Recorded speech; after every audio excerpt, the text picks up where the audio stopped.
बिस्मिल्लाहिर्रहमानिर्रहीम अल्हम्दुलिल्लाहि रब्बिल आलमीन वस्सलातु वस्सलामु अला सय्यिदिल अंबिया'i वल मुरसलीन व अला आलिहि व अस्हाबिहि अजमाइन व अला कुल्लि मन तबिअहुम व दआ बिदअवतिहिम इला यौमिद्दीन।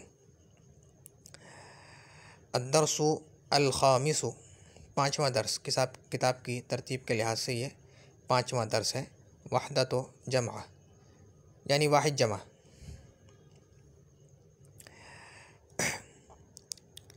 यहाँ पे भी मुसन्निफ़ रहमतुल्लाहि अलैह ने अपने अंदाज़ के मुताबिक इस सबक को भी नुकात पर तकसीम किया है। जैसे कि मुसन्निफ़ रहमतुल्लाहि अलैह का अंदाज़ है। पहला नुक्ता फरमाते हैं कि तादाद ज़ाहिर करने के लिहाज से, यानी गिनती, किसी चीज़ की गिनती, किसी चीज़ की तादाद ज़ाहिर करने के लिहाज से अरबी में इस्म तीन किस्म के होते हैं। तादाद ज़ाहिर करने के लिहाज से अरबी में इस्म तीन किस्म का होता है। एक वाहिद या मुफरद, जो एक पर दलालत करे, यानी किसी चीज़ के तादाद में एक होने को बताए। जैसे रजुलन, एक मर्द। यह ऐसा लफ्ज़ है, यह ऐसा इस्म है जो किसी मर्द के तादाद में एक होने को बताता है। तस्निया, जो दो पर दलालत करे, यानी किसी चीज़ के तादाद में दो होने को बताए। जैसे रजुलानी, ये मर्द के तादाद में दो होने को बताता है, यानी दो मर्द। रजुलानी का मतलब है दो मर्द, यानी जो तादाद में दो हैं। समझ गए? रजुलन माने एक मर्द, रजुलानी माने दो मर्द, यानी जो किसी चीज़ का दो होना बताए वो तस्निया है। ऐसा इसम जो किसी चीज़ का दो होना बताए। तीसरा है जमा। जमा जो दो से ज़्यादा पर दलालत करे, यानी जो किसी चीज़ के तादाद में दो से ज़्यादा होने को बताए। जैसे रिजालुन, रजुलन का मतलब तो है एक मर्द, रजुलानी का मतलब दो मर्द, और रिजालुन का मतलब दो से ज़्यादा मर्द, कितने भी हो सकते हैं। तो हमारे यहाँ हिंदी में और उर्दू वगैरह में तो वाहिद जमा होता है। जैसे किताब, किताबें, फूल, फूलों, फूलों को देखो, फूल को देखो, फूलों को देखो, तो वाहिद जमा होता है। लेकिन अरबी में वाहिद तस्निया जमा होता है, यानी दो पर दलालत करने वाला इसम भी होता है जो तादाद में किसी चीज़ के दो होने को बताता है। हिंदी उर्दू में तस्निया नहीं होता, अरबी में तस्निया भी होता है। तो खैर, पहला नुक्ता मैं समझता हूँ कि समझ लिया होगा, बहुत आसान है कि तादाद के ज़ाहिर करने के लिहाज से अरबी में इसम तीन किस्म का होता है, वाहिद या मुफरद। अच्छा, अरबी ज़बान में मुफरद का लफ्ज़ जो है ये कभी तस्निया और जमा के मुकाबले पर बोला जाता है। यानी अगर मुफरद बोलेंगे तो उसका मतलब होगा ऐसा इसम जो न तस्निया है न जमा है, ठीक है। और कभी ये मुफरद मुरक्कब के मुकाबले में बोला जाता है, और कभी ये मुफरद मुज़ाफ़ और मुशाबे मुज़ाफ़ के मुकाबले पर बोला जाता है। तो यहाँ पर जो मुफरद है, इससे मुराद वो मुफरद है जो तस्निया और जमा के मुकाबले पर हो, यानी जो तस्निया और जमा नहीं है। समझ गए? वाहिद या मुफरद जो एक पर दलालत करे, यानी जो किसी चीज़ का तादाद में एक होना बताए। जैसे रजुलन, एक मर्द। तस्निया जो दो पर दलालत करे, यानी किसी चीज़ के दो होने को बताए। जैसे रजुलानी, दो मर्द। जमा जो दो से ज़्यादा पर दलालत करे, यानी जो किसी चीज़ के दो से ज़्यादा होने को बताए। जैसे रिजालुन, दो से ज़्यादा मर्द। पहला नुक्ता तो मैं समझता हूँ कि अल्हम्दुलिल्लाह समझ में आ गया होगा। दूसरा नुक्ता, अब यहाँ इस नुक्ते में मुसन्निफ़ रहमतुल्लाहि अलैह ने तस्निया बनाने का तरीक़ा बताया है कि तस्निया का जो सीगा है ना, ये वाहिद से बनता है। तस्निया का सीगा वाहिद से बनता है। किस तरह बनता है उसका तरीक़ा बताया है। फरमाते हैं कि वाहिद के आखिर में, यानी वाहिद के सीगे के आखिर में ज़बर और अलिफ नून हालत रफ़ई में, और ज़बर और या नून हालत नस्बी में नून मकसूर होगा, ठीक है, यानी ज़ेर वाला होगा, तो हालत नस्बी में और हालत नस्बी और जर्री में बढ़ाने से तस्निया हो जाता है। अभी मैं इंशाअल्लाह तख्ता मश्क की तरफ लेके चलेंगे तो अभी ये मसला हल हो जाएगा इंशाअल्लाह। अभी तख्ता मश्क खोलते हैं तो फिर इसको दिखा दूंगा मैं इंशाअल्लाह। जैसे मलिकुन, ये एक बादशाह, मलिकुन, मलिक माने बादशाह, तो मलिकुन का जो लफ्ज़ है ये बादशाह के एक होने को बता रहा है, मुफरद का यानी सीगा है ना, वाहिद का सीगा है। तो मलिकुन एक बादशाह, मलिकानी दो बादशाह, और मलिकानी या मलिकैनी ये दो बादशाह हैं। इसी तरह मलिकतुन एक रानी, मलिकतानी दो रानियाँ, और मलिकतैनी दो रानियाँ। खैर अब चलते हैं, पहले चलो ये देख लेते हैं।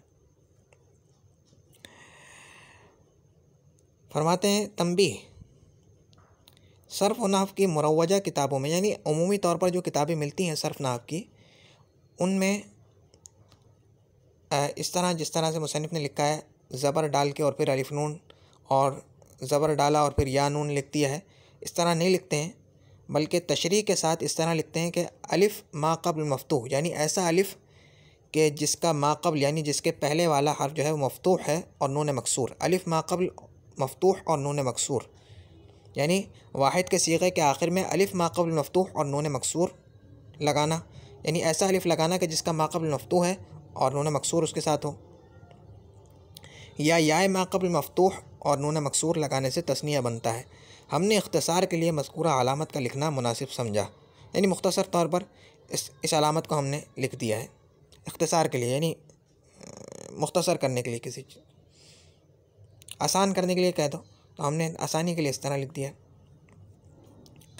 अपने अपने तरीक़े होते हैं लोगों के, मुसन्निफ़ रहमतुल्लाह अलैह ने इस तरीक़े में जो है आसानी समझी होगी उम्मत की, वही ज़बर और फिर अलिफ और नून मकसूर और ज़बर और यानी फ़तहा और या और नून मकसूर के तलफ़्फ़ुज़ के लिए आर्ज़ी तौर पर ज़बर के साथ हमज़ा की आवाज़ मिलाकर आनी और आइनी कह सकते हैं।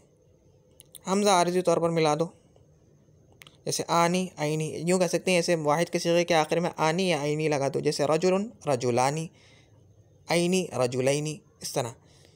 इस किस्म की अलामतें आइंदा बहुत आएंगी, हर जगह इस तरह तलफ़्फ़ुज़ कर लिया करो। खैर अभी हम चलते हैं तख्ता मश्क की तरफ। देखो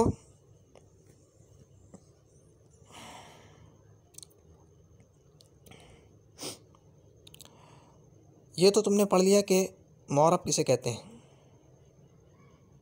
मुअर्रब के बारे में तो तुम जानते हो ना, जिस पर एराब आता है। अरबी ज़बान में कुछ ऐसे कलिमात होते हैं कि जिनके आखिर में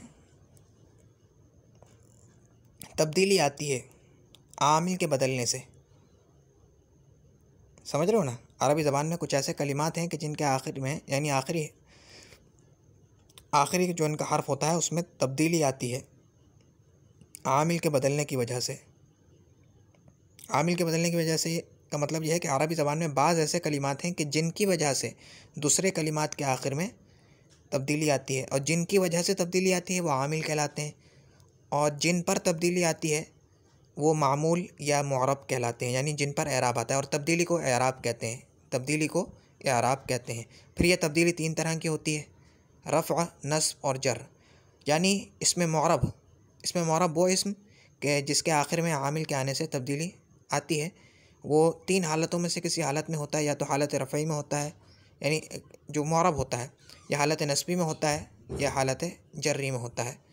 और अगर फ़ेल की बात की जाए तो फिर वो हालत जज़्म भी उस पर आता है। अभी क्योंकि हम फ़ेल से बहस नहीं कर रहे तो अभी हम सिर्फ इसम से बहस कर रहे हैं। तो भाई या तो हालत रफ़ई में होगा मुअर्रब, या हालत नस्बी में होगा, या हालत उसमें होगा ना हालत जर्री में। तीन हालतें हैं, ये तो तीन हालतें याद रखना ज़रूरी है, क्योंकि ये जो मुसन्निफ़ रहमतुल्लाह अलैह ने दो तरीक़े बताए ना तस्निया बनाने के, जो दो तरीक़े बताए हैं, एक तरीक़ा तो बताया है कि हालत रफ़ई में किस तरह से ये बनेगा, और हालत नस्बी और जज़मी में किस तरह से बनेगा, ये एक अलग तरीक़ा बताया है। समझ गए ना, ये दो तरीक़े क्यों बताए हैं। ठीक है, अब देखो ये एक बात याद रख लो कि तस्निया का जो सीगा है वो वाहिद से बनता है, तस्निया का सीगा वाहिद से बनता है। अब मैं कुछ ऐसे सीगे ले लेता हूँ जो वाहिद हैं, ठीक है, फिर हम उसका तस्निया बनाने की कोशिश करेंगे। पहले मैं ले लेता हूँ रजुलन, जो कि किताब की मिसाल है। एक मिनट, इसको अरबी में कर लेते हैं। रजुलन ये किताब में भी आया है, और इसके साथ साथ मैं ले लेता हूँ किताबुन, ठीक है, और मैं ले लेता हूँ वलदुन।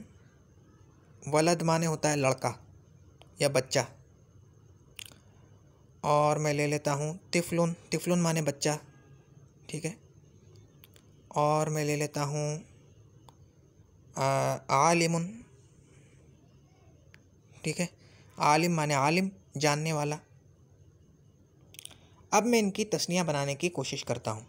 भाई तस्निया बनाने का क्या तरीक़ा है कि अब मैं वाहिद के आखिर में हालत रफ़ई में क्या बढ़ाऊँगा। सबसे पहले काम मैं ये करूँगा कि आखिरी हर्फ जो है ना, आखिरी हर्फ यानी ये इसमें जो लाम है, रजुलन में लाम, किताबुन में बा, वलदुन में दाल, तिफलुन में लाम, आलिमुन में मीम। समझ गए ना, जो कलीमे का जो आखिरी हर्फ है इसको मैं फ़तहा दे दूँगा। जैसे रजुलन से फ़तहा देंगे तो उसको रजुला हो जाएगा, ठीक है। उस करने के बाद में अलिफ और नून मकसूरा बढ़ा दूँगा आखिर में। तो देखो राजुलुन से पहले मैंने इसके आखिर में आखिरी हर्फ को जो है फ़तहा दिया। फ़तहा मैं लिख देता हूँ, यहाँ पे मैंने इसको फ़तहा दे दिया है। ये क्या हुआ, ये मैंने इसको फ़तहा दे दिया, कहाँ गया, चलो ये मैंने फ़तहा, यार चलो इसको फ़तहा दे देते हैं ऐसे। रजुला, रजुला हो गया। फिर उसके बाद इसके आखिर में अलिफ़ और नून मकसूर बढ़ा देते हैं, अलिफ़ और नून मकसूर बढ़ा देते हैं। तो ये हो जाएगा रजुला, ला अलिफ़ के बाद वो बढ़ा दिया, अलिफ़ बढ़ाया, लानी, रजुलन से रजुलानी, ठीक है। इसी तरीके से आखिरी हर्फ को बता दो, किताबुन से किताबा, ठीक है, अलिफ़ लगाओ और नून मकसूर बढ़ा दो, किताबानी, ठीक है। वलदुन से वलदा, पहले ज़बर बढ़ाओ, अलिफ़ और नून बढ़ा दो, वलदानी। इसी तरह तिफलुन से पहले ज़बर बढ़ाओ, फिर उसके बाद अलिफ़ और नून, तिफलानी। आलिमुन कैसे बनाएंगे, पहले ज़बर लगाओ और फिर अलिफ़ और नून, अलिफ़ नून नून, अलिफ़ नून मकसूरा। देखो अलिफ़ नून मकसूर याद रख लो, अलिफ़ और नून मकसूरा यानी ऐसी नून जो ज़ेर वाली है, कसरे वाली है।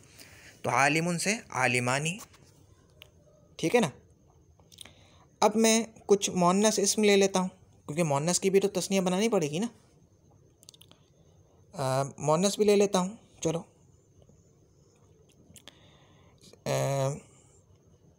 तिफलातुन, तिफलातुन हो जाएगा, ठीक है। एक और मैं ले लेता हूँ आलिमतुन, आलिमतुन, ठीक है। एक और मैं मुअन्नस ले, ये क्या हुआ, आलिमतुन, ठीक है।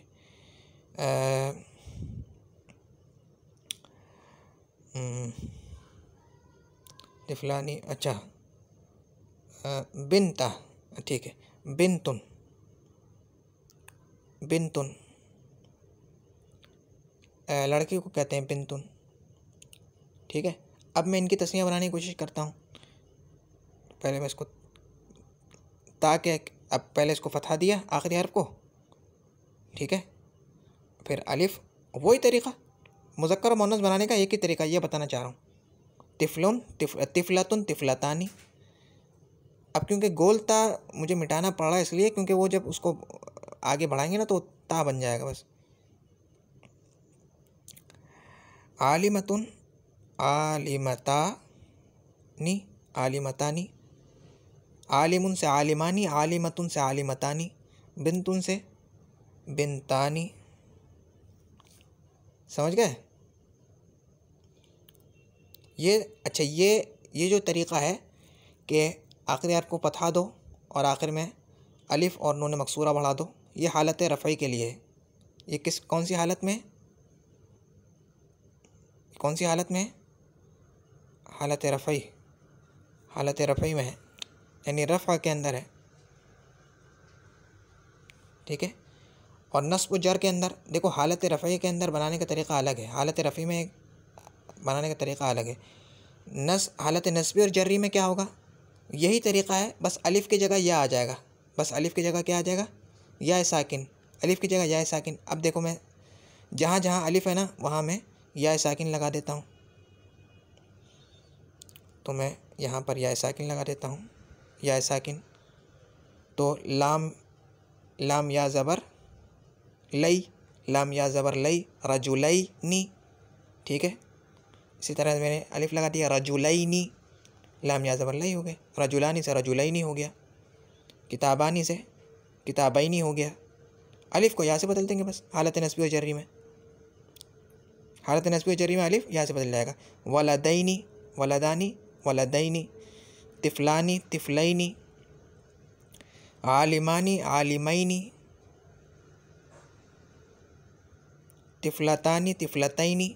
अलिफ़ या से बदल जाएगा बस। या आसान तरीके लेके यूँ कहो कि भाई आखिरी हर्फ को फतहा देंगे और या और नून मकसूर बढ़ा देंगे, लेकिन इससे भी आसान तरीका मैंने तुम्हें यह बता दिया कि भाई हालत नस्बी और जर्री में अलिफ़ जो है वो या से बदल जाएगा। या यूँ कह लो कि हालत नस्बी और जर्री में या साकिन और नून मकसूरा के साथ आती है, जिस तरीके से तुम याद रख सको। खैर, अलिफ़ किससे बदल देंगे हम? या से बदल देंगे। आलिमतानी, आलिमतैनी, बिनतानी, हैं बताओ क्या बनेगा? बिनतैनी। ठीक है ना, बिनतानी, बिनतैनी। खैर,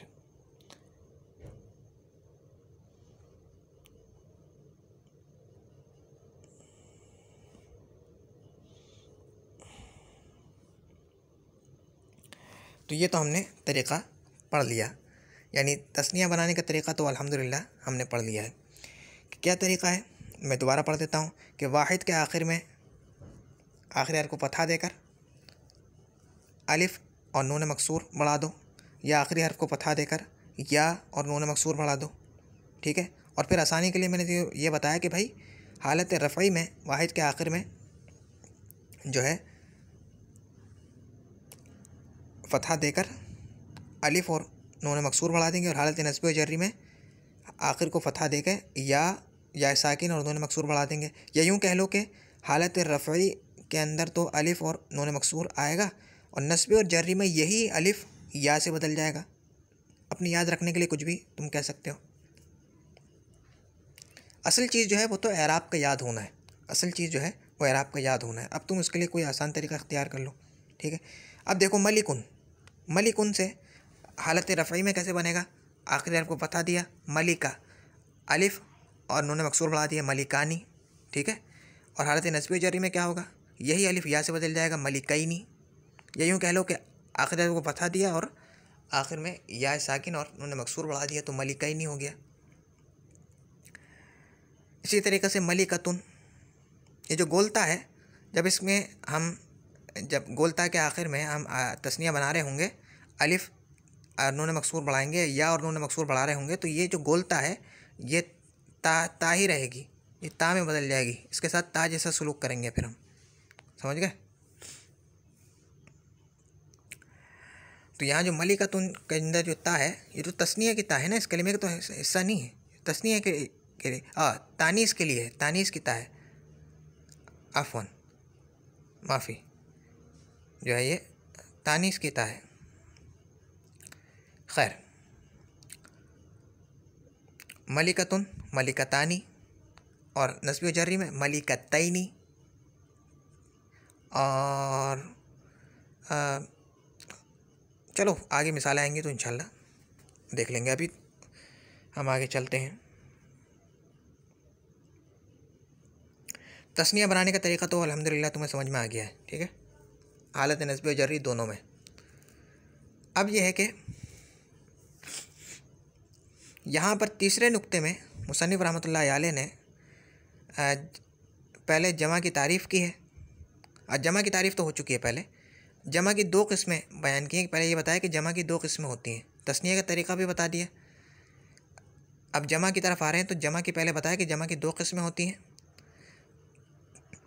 और फिर उनमें से हर एक का के बारे में बताया कि भाई अगर इसको बनाने का कोई तरीक़ा है तो क्या है, और अगर इसको बनाने का कोई तरीक़ा नहीं है तो ये भी बता दिया कि भाई इसको बनाने का कोई तरीक़ा नहीं है। खैर, तीसरा नुक्ता ये है, मुसन्निफ़ रहमतुल्लाह अलैह फरमाते हैं जमा दो किस्म की होती है। अरबी ज़बान में जमा दो किस्म की होती है, यानी वो इसम जो किसी चीज़ का तादाद में दो से ज़्यादा होना बताए वो अरबी ज़बान में दो किस्म का होता है। एक जमा सालिम, अल-जम्उ सालिम। अब देखो मैंने कहा है अल-जम्उ सालिम नहीं कहा, बल्कि अल-जम्उ सालिम, अल-जम्उ सालिम। क्यों? क्योंकि जो जीम है ये कमरी है, शमसी नहीं है। अज अज अज, देखो वही उस वाले शमसी वाले हिस्से से नहीं निकल रहा। अज, अजीम, अजीम नहीं बोलते, अज, अलजीम, अलजीम, अलजम्उ अस्सालिमु, ये शमसी है। अस्सालिमु पहले गुजर चुकी है उस चीज़ का, अब उस चीज़ को भी दोहराते रहो। जो चीज़ गुजर चुकी है उस चीज़ को भी दोहराते रहो, वरना वो चीज़ भूल जाएगी। तो एक तो है जमा सालिम, इसको अरबी में बोलते हैं अल-जम्उ सालिमु। देखो ये भी मौसूफ सिफत है, अल-जम्उ सालिमु, ऐसी जमा जो सालिम है। सालिम वही सलामत, सलामत के माना में सालिम। और जमा मुकस्सर, जमा मुकस्सर अरबी में बोलते हैं अल-जम्उ अल-मुकस्सरु, अल-जम्उल मुकस्सरु, अल-जम्उ अल-मुकस्सरु।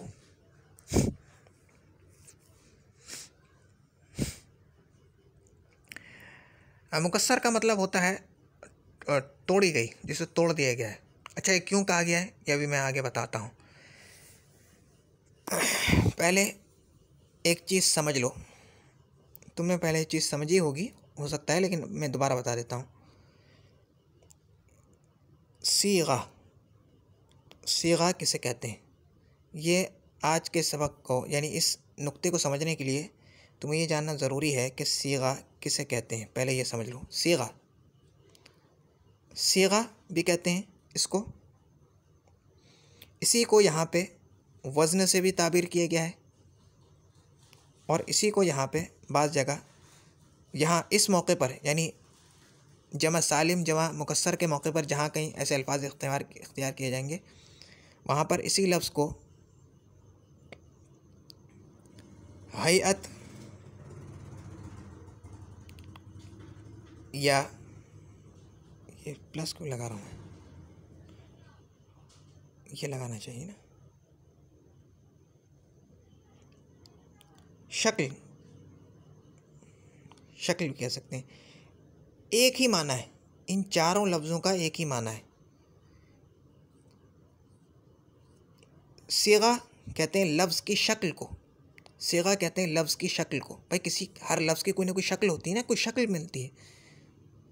देखो हमारी जो शक्ल है,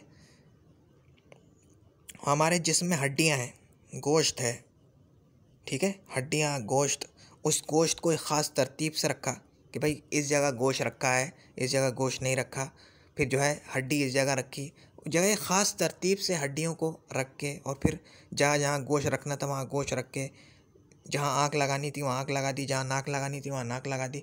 इस तरह करके जो है हमारे चेहरे की शक्ल बन गई, शक्ल बन गई ना।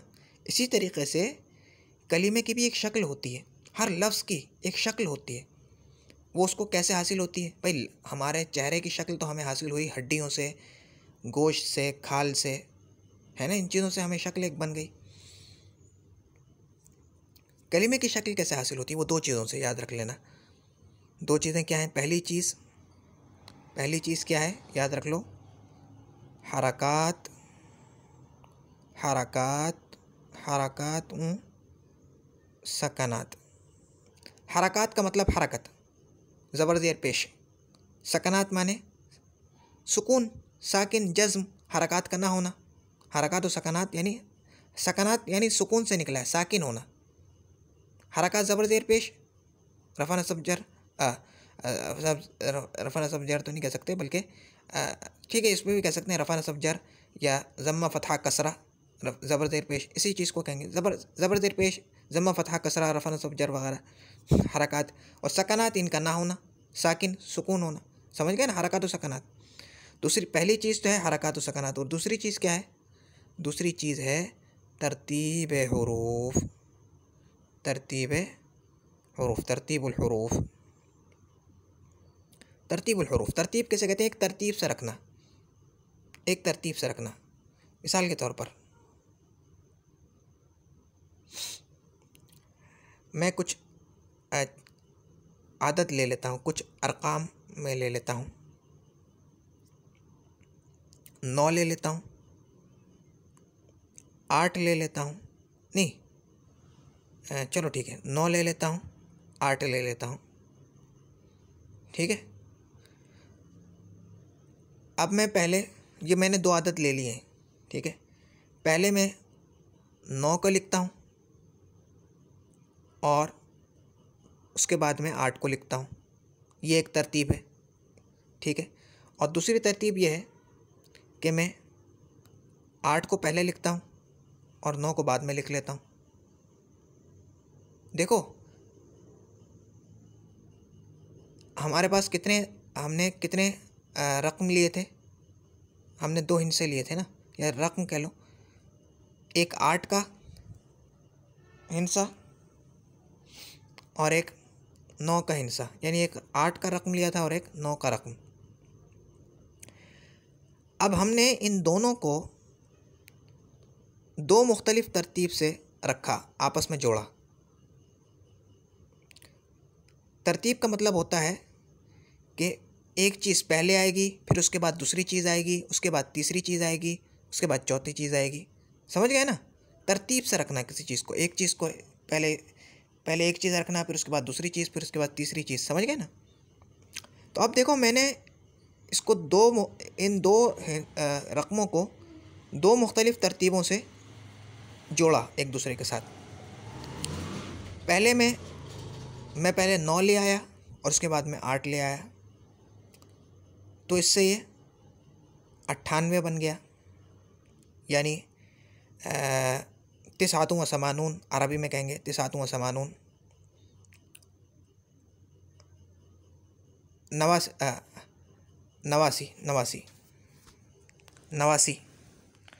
पहले तो ये हो गया 89, यानी 1 कम 90, 1 कम 90 हो गया ना।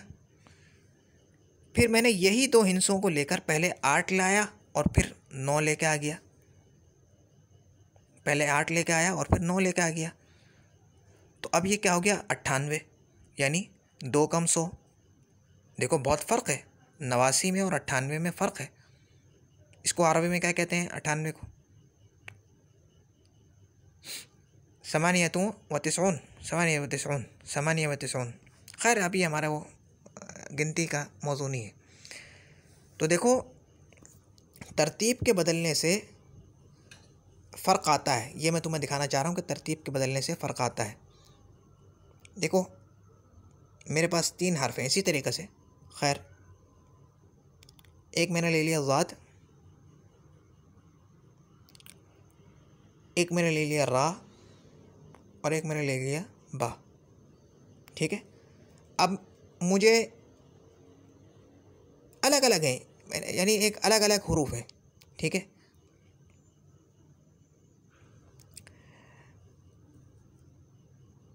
मैंने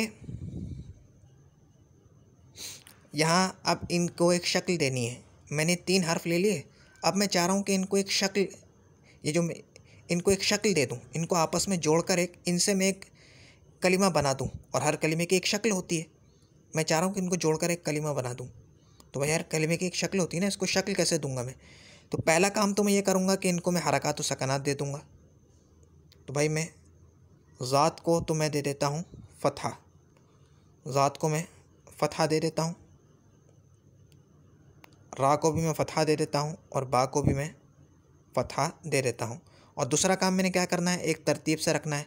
तो पहले मैं ज़ात को ले आता हूँ, फिर उसके बाद में रा को ले आता हूँ, और उसके बाद में बा को ले आता हूँ।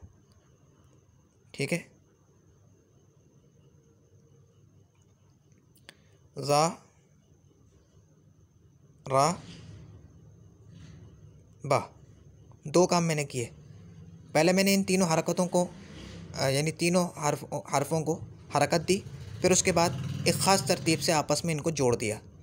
ये दो काम करने से ज़राबा का सीगा बन गया।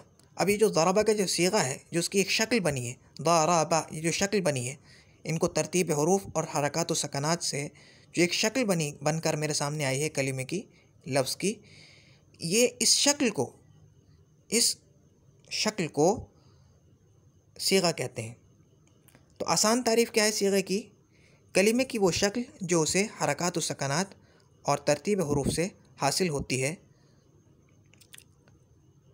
वो सीगा कहलाती है। और बाज़ लोगों ने ये कहा कि कलिमे की वो शक्ल जो उसे हरकत व सकनात और तरतीब हरूफ से हासिल हो और वो एक ख़ास माना पर दलालत करे, यानी ख़ास माना को बता रही हो, वो सीगा कहलाती है। जैसे ज़राबा का मतलब है उसने मारा, तो एक ख़ास माना भी बता रही है।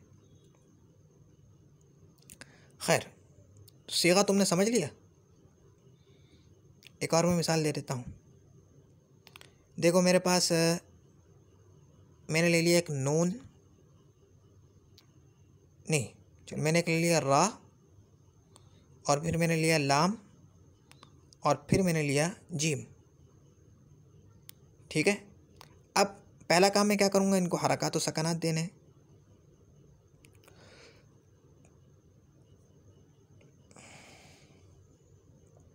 पहले मैं रा को मैं दे दूँगा फ़तहा,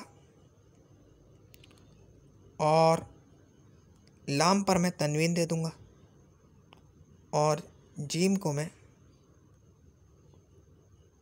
वो दे दूँगा। या तुम यूँ कह सकते हो कि पहले हम इसको एक ख़ास तरतीब से जोड़ लेते हैं। चलो भाई, ज़रूरी नहीं है कि हम पहले उनको जो है हरकत व सकनात पहले दें और तरतीब हरूफ बाद में दें, नहीं, कुछ भी कर सकते हो। यानी इन दो चीज़ों की वजह से लफ्ज़ को शक्ल हासिल होती है, मैं ये बताना चाह रहा हूँ। पहले मैं इसको एक ख़ास तरतीब से जोड़ लेता हूँ इन तीन हरफों को। पहले मैं ले लेता हूँ रा, उसके बाद मैं रख लेता हूँ जीम को, और उसके बाद मैं रख लेता हूँ लाम को। ठीक है, मैंने इन तीनों हरफों को अलग अलग लिया था, और अलग अलग हरफों को लेकर फिर मैंने इन तीनों को आपस में एक तरतीब से जोड़ दिया। इस तरतीब से कि पहले मैं रा लेकर आया, फिर उसके बाद जीम लेकर आया, और उसके बाद फिर लाम लेकर आया। हालांकि मैंने जब हर्फ सोचे थे तो पहले मैंने रा सोचा था, फिर लाम सोचा था, और फिर जीम सोचा था, लेकिन फिर मैंने इनको एक ख़ास तरतीब से आपस में जोड़ दिया। ठीक है, जोड़ दिया। फिर उसके बाद मैंने दूसरा काम, अभी क्योंकि मैंने इसके ऊपर हरकत व सकनात लगाई नहीं तो उसको पढ़ ही नहीं सकते, पहले मैंने इसको रा को मैंने दे दिया फ़तहा, जीम को मैंने दे दिया ज़म्मा यानी पेश, और लाम पर मैंने लगा दी तनवीन यानी रफ़ा वाली तनवीन।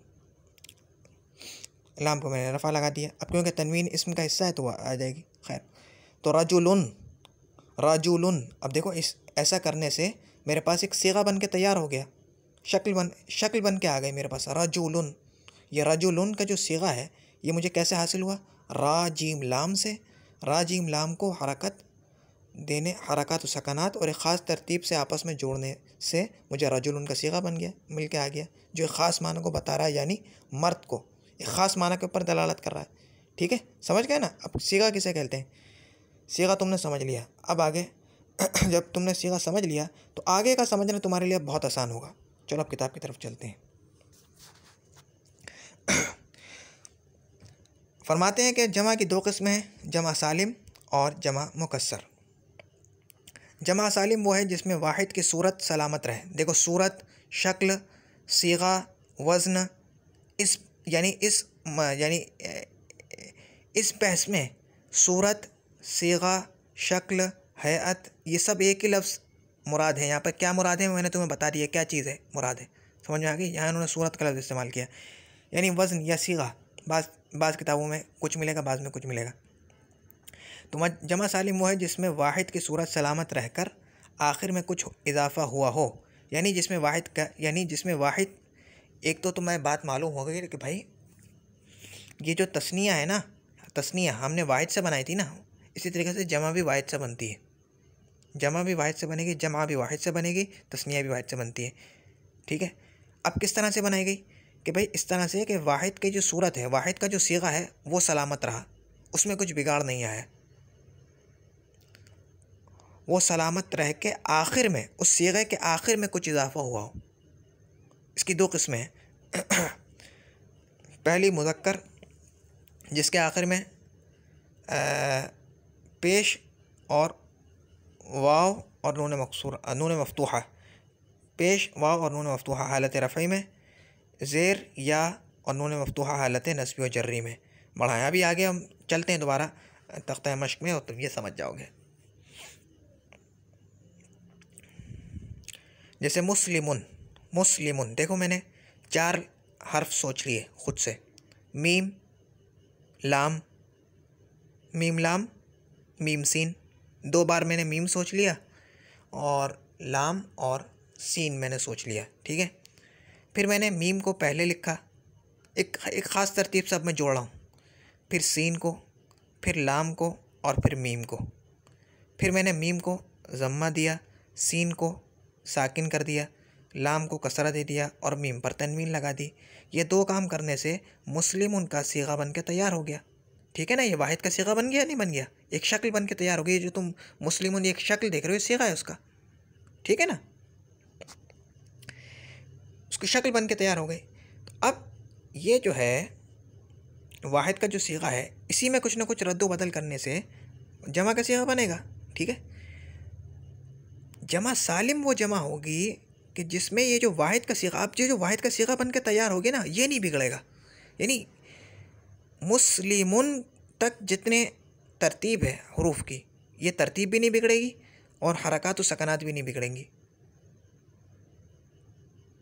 ठीक है। ये वैसी की वैसी रहेंगी। अब इस मुस्लिमुन में मीम के आगे कुछ बढ़ जाए, मीम के आगे कुछ बढ़ जाए, वो एक अलग बात है। उससे उसका वज़न में फ़र्क नहीं आएगा, क्योंकि वज़न जो उसका वाहिद का वज़न था वो तो सलामत है, मुस्लिमुन वो बात सलामत है। अब मैंने इस वज़न को सलामत रख कर आखिर में वाव बढ़ाया, आखिर में पेश दे दिया और आखिर में वाव बढ़ाया, तो मुस्लिमू हो गया और नून लगा दिया फ़तह वाला, यानी नून मफ्तूहा, मुस्लिमूना। अब देखो वाहिद का वज़न सलामत है, मुस्लिमूना, मुस्लिमीना, मुस्लिमीना। अब तुम जानते हो कि ये जो मुस्लिमुन का लफ्ज़ है ये मुअरब है। ठीक है। ये अभी तुम्हारी जानकारी के लिए बता दूँ, तुम्हारी मालूमात के लिए, कि ये मुस्लिमुन का जो लफ्ज़ है मुअरब है, और मुअरब या तो हालत रफ़ी में होता है, या हालत नस्बी में होता है, या हालत जर्री में होता है ना। तो आखिरी हर्फ पर तो एराब बदलता रहेगा, आखिरी हर्फ पर तो एराब उसका बदलता रहेगा। तो देखो मुस्लिमूना, मुस्लिमीना, वो एक अलग बात है, वो मुअरब की वजह से। और ये क्यों हुआ ये अभी मैं बताता हूँ तुम्हें। लेकिन जो बुनियादी शक्ल है वो नहीं बदली उसकी, जो बुनियादी शक्ल है वो नहीं बदली उसकी। चलो अब हम तख्ता मश्क की तरफ पहले चलते हैं, ये पहले हल कर लें। हमने पहले ये पढ़ लिया कि भाई वज़न किसे कहते हैं, और ये हमने जाना कि जमा सालिम जो है ये वो जमा है कि जिसमें वाहिद का वज़न बरकरार रहता है, यानी वाहिद की सूरत सलामत रह के उसके आखिर में कुछ इजाफा हुआ होता है। ठीक है ना। मैं इसकी चंद मिसालें ले लेता हूँ। मुस्लिमुन किताब की मिसाल ले लेता हूँ, ये वाहिद है। मुस्लिमुन मतलब मुस्लिम, मुसलमान, एक मुसलमान। आलिमुन ले लेता हूँ, जिनसे जमा सालिम बनती है। फिर हमने ये जो अभी हम तरीक़ा बना रहे हैं, ये अभी हमने जमा मुज़क्कर सालिम। फिर जमा सालिम जो है, जमा सालिम किसे कहते हैं कि जिसमें वाहिद का वज़न सलामत रहे, वाहिद का वज़न बिगड़े नहीं, वाहिद की सूरत सलामत रहकर उसके आखिर में कुछ इजाफा हुआ हो। ठीक है।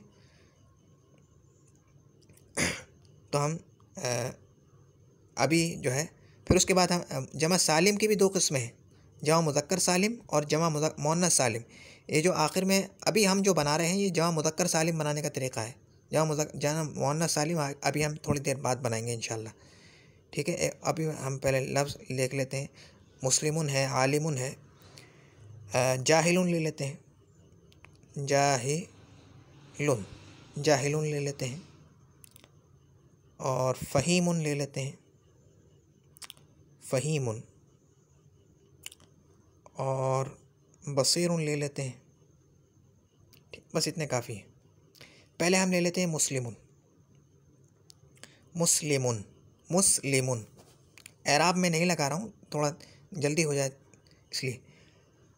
अब इसके लिए हालत रफ़ी में क्या करना पड़ेगा? तस्निया बनाने के लिए हमें क्या करना पड़ता था? आखिरी हर्फ को फतहा देंगे और उसके बाद अलिफ और नून, नून मकसूरा बढ़ा देंगे। तस्निया का जो नून है ना, तस्निया में जो नून आएगा वो मकसूर होगा, और जमा मुज़क्कर सालिम में जो नून आएगा वो मफ्तूह होगा। दोबारा दोहरा रहा हूँ, जमा मुज़क्कर सालिम में जो नून आएगा वो मफ्तूह होगा, और तस्निया में जो नून आएगा वो मकसूर होगा।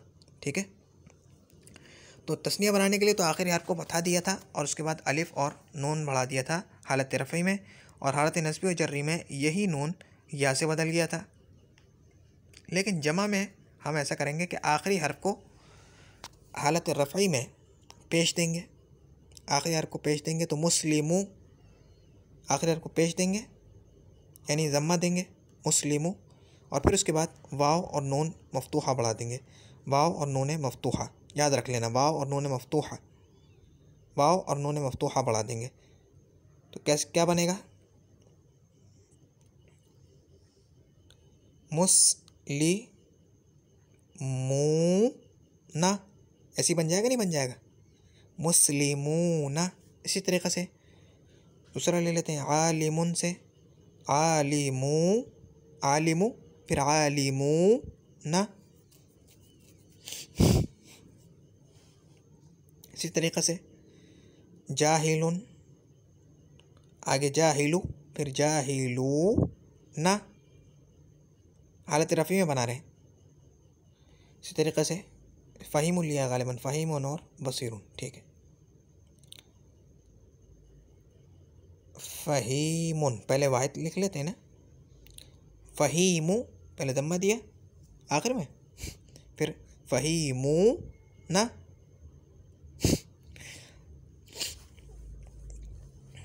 और बसीरुन। ठीक है, बसीरू, बसीरूना। ठीक है, और हालत नस्बी और जर्री में क्या होगा? यही वाव या से बदल जाएगा, लेकिन साथ में एक तब्दीली ये होगी कि आखिरी हर्फ पर बजाय अब आखिरी हर्फ पर ज़म्मा नहीं होगा, बल्कि या के आने की वजह से अब वो कसरा आ जाएगा। दो तब्दीलियाँ होंगी। तस्निया में तो सिर्फ एक ही तब्दीली हुई थी कि वो अलिफ या से बदल गया था, लेकिन यहाँ पर दो तब्दीलियाँ होंगी कि आखिरी हर्फ जो है वाहिद का, वहाँ पर ज़म्मे के बजाय कसरा आ जाएगा और वाव या से बदल जाएगा। हालत नस्बी जर्री में या लगा दिया तो क्या बन जाएगा? फिर या से बदल देंगे तो मुस्लिमीना। ठीक है, आलिमीना, आलिमूना से आलिमीना, जाहिलूना से जाहिली, फिर जाहिलीना, फ़हीमूना से फ़हीमी, फिर फ़हीमीना, बसीरूना से बसीरू, बसीरी, फिर बसीरीना। ठीक है, अब जिस तरीक़े से तस्निया मुज़क्कर और मुअन्नस तस्निया को बनाने का तरीक़ा तो एक था, लेकिन यहाँ जमा सालिम में मुज़क्कर मुअन्नस को बनाने का तरीक़ा एक नहीं है, अलग अलग है। तो जमा मुज़क्कर सालिम बनाने का तरीक़ा अभी हमने सीख लिया है कि वाहिद के आखिरी हर्फ को ज़म्मा दो और उसके बाद में वाव और नून मफ्तूहा बढ़ा दो, तो हालत रफ़ी में उसकी जमा बन जाएगी, जैसे मुस्लिमुन से मुस्लिमूना। और हालत नस्बी जर्री में आखिरी हर्फ को कसरा दे देंगे और या और नून मफ्तूहा बढ़ा देंगे, या यूँ कह लो कि वही वाव या से बदल जाएगा और आखिरी हर्फ जो है वो मकसूर हो जाएगा, तो मुस्लिमीना हो जाएगा। आलिमूना से आलिमीना हो जाएगा। आलिमैनी अगर कर दोगे तो ये तस्निया की हालत नस्बी जर्री हो जाएगी, आलिमैनी, आलिमानी से आलिमैनी होगा, आलिमूना से आलिमीना होगा। समझ गए? अब एक और बात याद रख लो, ये तुम्हारे काम आएगी। देखो अलिफ अपने से माक़बल फ़तहा चाहता है, याद रख लो, अलिफ अपने से माक़बल क्या चाहता है? फ़तहा चाहता है। और या अपने से माक़बल कसरा चाहती है। लेकिन अगर इससे माक़बल फ़तहा भी आ जाए, या कि अगर माक़बल फ़तहा भी आ जाए ना, तो ये उसको बर्दाश्त कर लेती है। लेकिन ज़म्मा नहीं बर्दाश्त कर पाती, क्योंकि अरब के लिए मुश्किल होती है ऐसा या कि जिसके माक़बल वाव हो ना, उनको बोलने में ज़रा मुश्किल होती है। उई पुई करके, उई इस तरह करके बोलना उनको ज़रा मुश्किल होती है। तो या जो है अरबी में अपने माक़बल कसरा चाहती है, लेकिन वो फ़तहे को भी बर्दाश्त कर लेती है। तो रजुलानी रजुलैनी इसने बर्दाश्त कर लिया। लेकिन मुस्लिमुई ना बन रहा होता है ना भाई, मुस्लिमूना से मुस्लिमुई ना बनना चाहिए था, लेकिन ये बर्दाश्त नहीं करती अपने माक़बल ज़म्मे को। तो अपने माक़बल ये क्या चाहती है? कसरा चाहती है। कसरा और फ़तहे को भी बर्दाश्त कर लेती है। तो इसने कसरा डाल दी, कसरा ले आई अपने माक़बल या, तो मुस्लिमीना हो गया। समझ गए? तो अलिफ अपने माक़बल क्या चाहता है? यानी अपने से पहले क्या चाहता है? फ़तहा चाहता है। या अपने से पहले कसरा चाहती है, लेकिन फ़तहा भी बर्दाश्त कर लेती है। और वाव अपने से पहले ज़म्मा चाहता है, लेकिन ये फ़तहा भी बर्दाश्त कर लेता है, कसरा बर्दाश्त नहीं करता ये। समझ गए? वाव अपने से माक़बल ज़म्मा चाहता है, लेकिन ये फ़तहा भी बर्दाश्त कर लेता है, लेकिन कसरा बर्दाश्त नहीं करता। ये जो मैंने अलिफ या वाव की बात की है, अलिफ तो साकिन होता है, या ये साकिन की है, यानी अलिफ तो साकिन ही होता है ना, या साकिन वाव साकिन की बात हो रही है। अलिफ तो साकिन ही होता है, या साकिन और वाव साकिन की बात हो रही है, हरकत वाले की बात नहीं हो रही। तो अलिफ अपने माक़बल फ़तहा चाहता है, या अपने माक़बल कसरा चाहती है, लेकिन फ़तहे को भी बर्दाश्त कर लेती है। और वाव अपने से माक़बल ज़म्मा चाहता है, लेकिन वो फ़तहे को भी बर्दाश्त कर लेता है। या अपने से माक़बल ज़म्मा बर्दाश्त नहीं कर सकती, वाव अपने से माक़बल कसरा बर्दाश्त नहीं कर सकता। यानी मुश्किल होता है थोड़ा बोलने में। ठीक है, ये बात याद रख लेना। अब तुम्हें मालूम हो जाएगा कि भाई यहाँ पर क्यों ऐसा हमने किया है। मुस्लिमानी, देखो मुस्लिमानी में अलिफ था, तो अपने माक़बल वो क्या चाहता है? फ़तहा चाहता है। मुस्लिमैनी, तस्नीया की बात कर रहा हूँ, मुस्लिमैनी, क्योंकि या बर्दाश्त कर लेता है फ़तहे को, उसने बर्दाश्त कर लिया, मुस्लिमैनी। मुस्लिमूना, क्योंकि वाव आ रहा है, तो अपने माक़बल क्या चाहेगा? ज़म्मा चाहेगा, तो मुस्लिमूना। ठीक है, अब हालत नस्बी जरी में यही वाव जब या से बदलेगा, तो वो या तो बर्दाश्त नहीं करता ज़म्मे को, तो वो कसरे से बदल देगा उसको, उसके लिए फिर कसरा लेके आएंगे, मुस्लिमीना। समझ गए?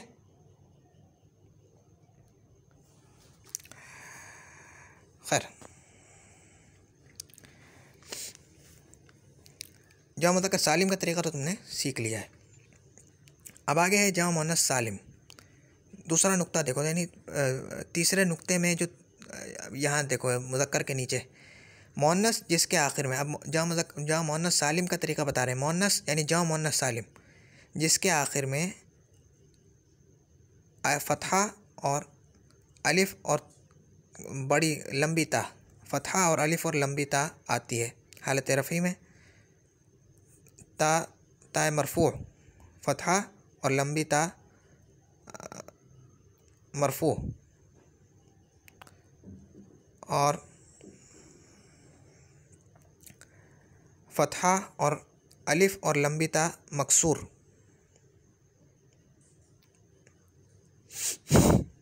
हालत नस्बी और जर्री में बढ़ाते हैं वाहिद के आखिर में, जैसे मुस्लिमुन से मुस्लिमातुन और या मुस्लिमातिन।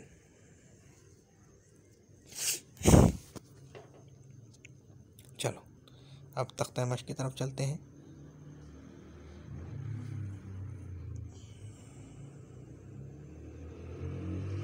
तुम्हें मालूम है कि जो मुअन्नस का सीगा है, मुअन्नस का जो सीगा है, मुअन्नस की दो किस्में हमने पढ़ी थी, मुअन्नस क़ियासी और मुअन्नस समाई।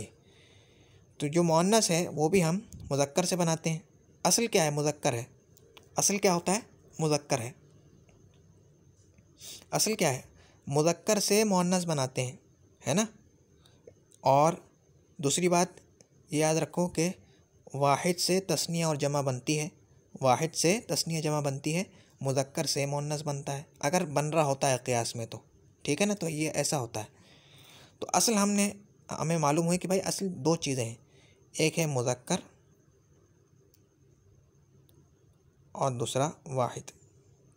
यानी असल है किसी इस्म का वाहिद मुज़क्कर होना। वाहिद मुज़क्कर से आगे दो चीज़ें बनेंगी, मुज़क्कर से मुअन्नस बनता है और वाहिद से तस्निया जमा बनती है, ठीक है। तो अब जबकि हम जमा मुअन्नस सालिम, देखो जमा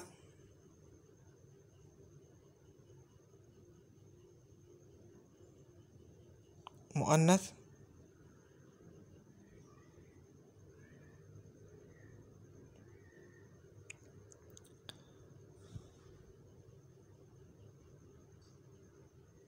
सालिम बनाएंगे तो अब ये बात याद रखनी है कि मुअन्नस किससे बनता है, मुअन्नस किससे बनता है,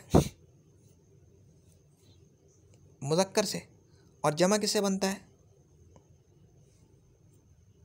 वाहिद से। तो अभी हमें वाहिद मुज़क्कर का सीगा लाना पड़ेगा, वाहिद भी लाना पड़ेगा और वो मुज़क्कर भी हो। ये आसान लफ्ज़ों में भाई जमा मुअन्नस सालिम का जो सीगा है ये वाहिद मुज़क्कर से बनेगा, ठीक है, वाहिद मुअन्नस से नहीं बनेगा। भाई मिसाल के तौर पर मुस्लिमातुन, मुस्लिमातुन जो है, मुस्लिमातुन का मतलब है बहुत सारी मुसलमान औरतें, मुस्लिमातुन का मतलब है बहुत सारी मुसलमान औरतें।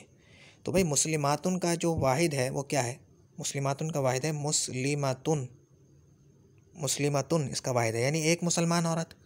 भाई एक मुसलमान औरत और बहुत सारी मुसलमान औरतें, तो मुस्लिमातुन का वाहिद क्या है, मुस्लिमातुन किसकी जमा है, मुस्लिमातुन की जमा है ना।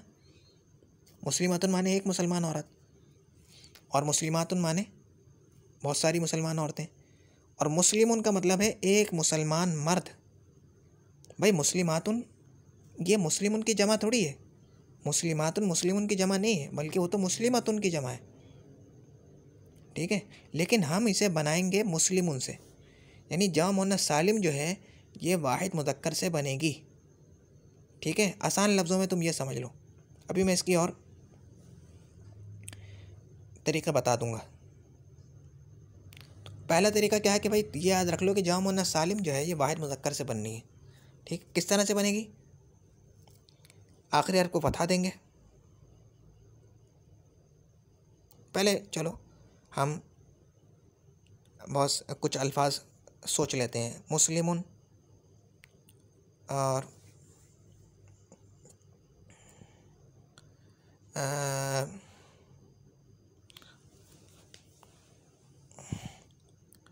कायमुन, कायम कहते हैं खड़े होने वाला, कायमुन,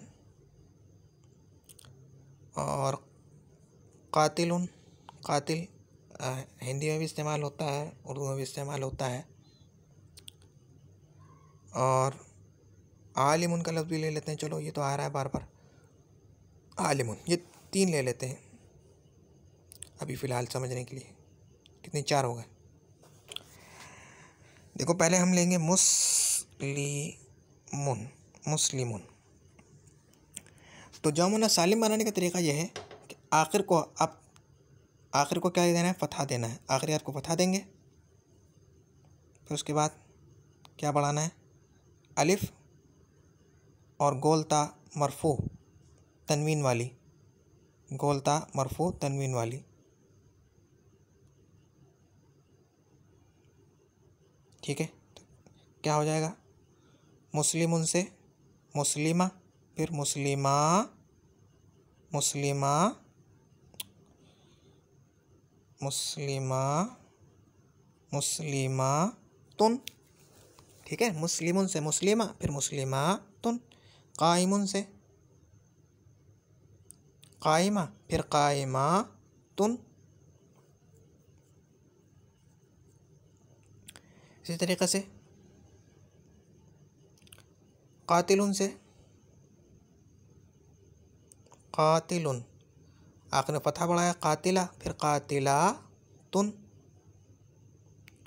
और आलिमुन से, आलिम पहले लिखा, आलिमुन, फतहा लगाया आखिर में, आलिमा, फिर आलिमा तुन। ठीक है,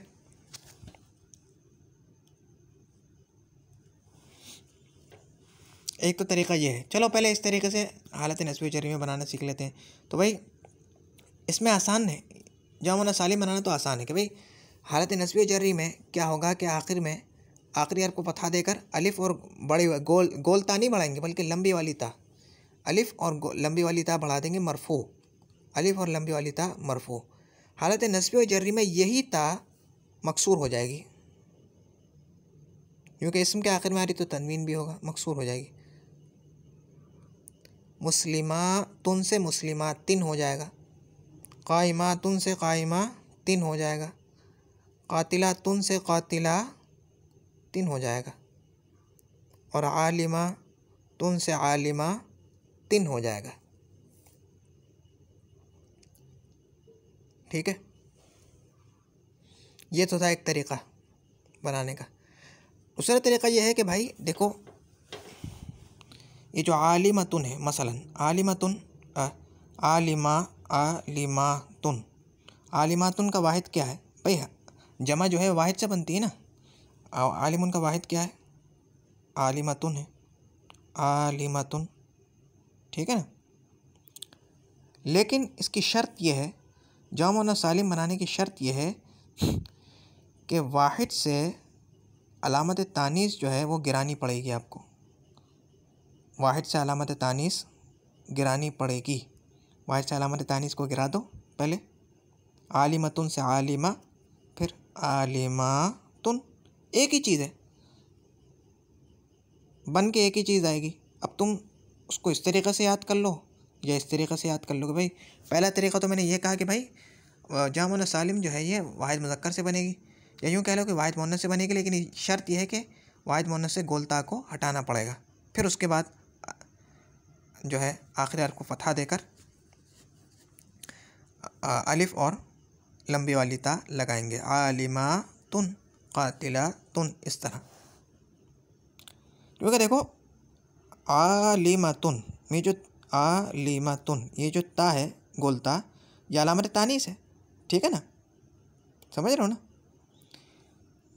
अब क्योंकि यहाँ जब हमने अलिफ और गोल ता लगा दिया तो अलामत तानीस तो आ गया, यानी जाम मुअन्नस की अलामत तो ये हो गई। जब जाम मुअन्नस की अलामत हो गई है तो इजाफी तौर पर तानीस की अलामत लगाने की ज़रूरत ही नहीं है, उसको गिरा देंगे। जब आ गई जाम मुअन्नस की अलामत तो क्यों हम आगे लगाएं? समझ गए? दोनों तरीक़े मैंने तुम्हें बता दिए। नहीं, दोनों तरीके मतलब दोनों किसी भी तरीके से सोच के तुम बना सकते हो। तो जमा सालिम तो हो गई, ठीक है। अब है जमा मुकस्सर। जमा मुकस्सर वो है जिसमें वाहिद की सूरत टूट जाती है, यानी वाहिद का वज़न बिगड़ जाता है, वाहिद का वज़न टूट जाता है, वाहिद का सीगा टूट जाता है, वाहिद का सीगा बाकी नहीं रहता, अपनी शक्ल पर बाकी नहीं रहता वाहिद, यानी बदल जाती है।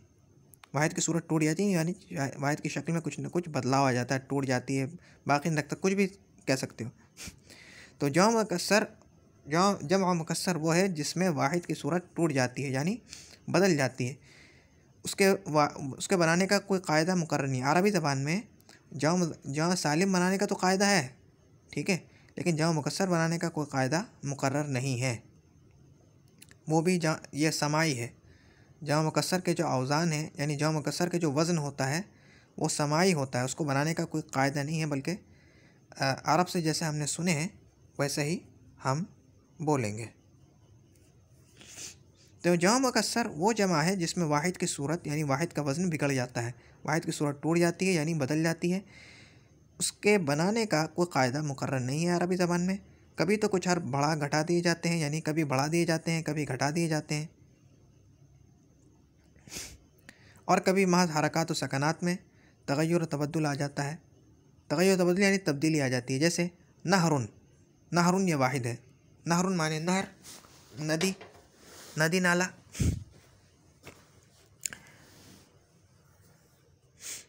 अब इसकी जमा सालिम आती है, जमा मुकस्सर आती है अनहार, अनहार। अब देखो अनहार, नहरुन और अनहार वज़न बिल्कुल बिगड़ गया, वाहिद का वज़न बिगड़ गया या नहीं बिगड़ा। नहरुन, अगर मैं बोलता नहरूना, नहरुन नहरूना, तुम कहते हैं यहाँ पे वज़न नहीं बिगड़ा उसका। या नहरुन नहरातुन, वज़न नहीं बिगड़ा, ठीक है।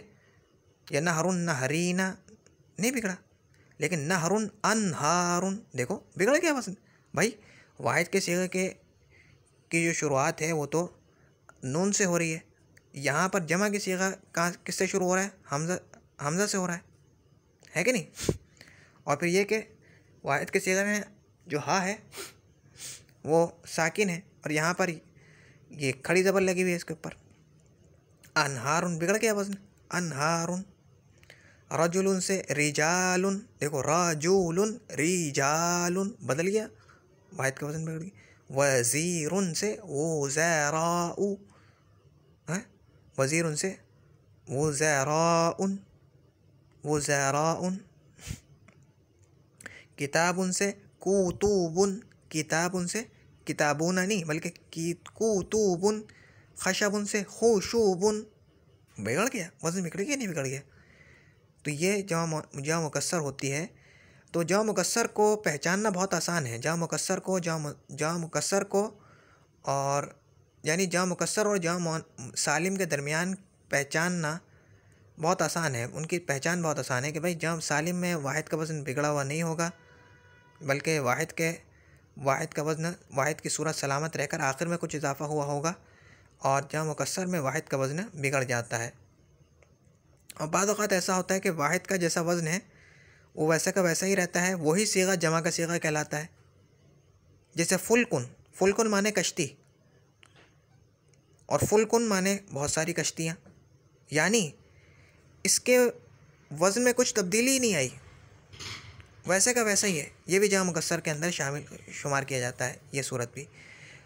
हाशिया में लिखा है मगर बाद अल्फाज में वाहिद और जमा की सूरत एक ही रहती है, एक ही सूरत रहती है।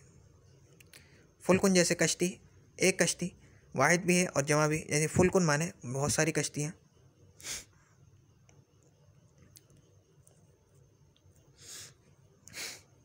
ये सूरत भी जमा मुकस्सर में है। तो जमा सालिम ये होता है कि वाहिद का वज़न बरकरार रहकर आखिर में जमा की कुछ इजाफा होता है, और जमा मुकस्सर में ये होता है कि वाहिद का वज़न टूट जाता है या बिल्कुल ही तब्दीली नहीं आती उसमें। या तो टूट जाएगा वाहिद का वज़न, यानी वाहिद की शक्ल बदल जाएगी, या बिल्कुल ही तब्दीली नहीं आएगी, कुछ भी नहीं बढ़ेगा उसके आखिर में। ये दो बातें। तो इस किस्म के जो अल्फाज हैं फुलकुन और उस्तुन, ये इस किस्म के जो अल्फाज हैं बहुत कम हैं, आते हैं अरबी में, ठीक है, बहुत कम है। तो इसीलिए उन्होंने यहाँ पर नहीं इस बात को जिक्र किया कि भाई वज़न बिगड़ेगा ही नहीं, यानी बिल्कुल ही नहीं बदलेगा, इस बात को नहीं जिक्र किया क्योंकि बहुत ही कम अल्फाज आते हैं ऐसे।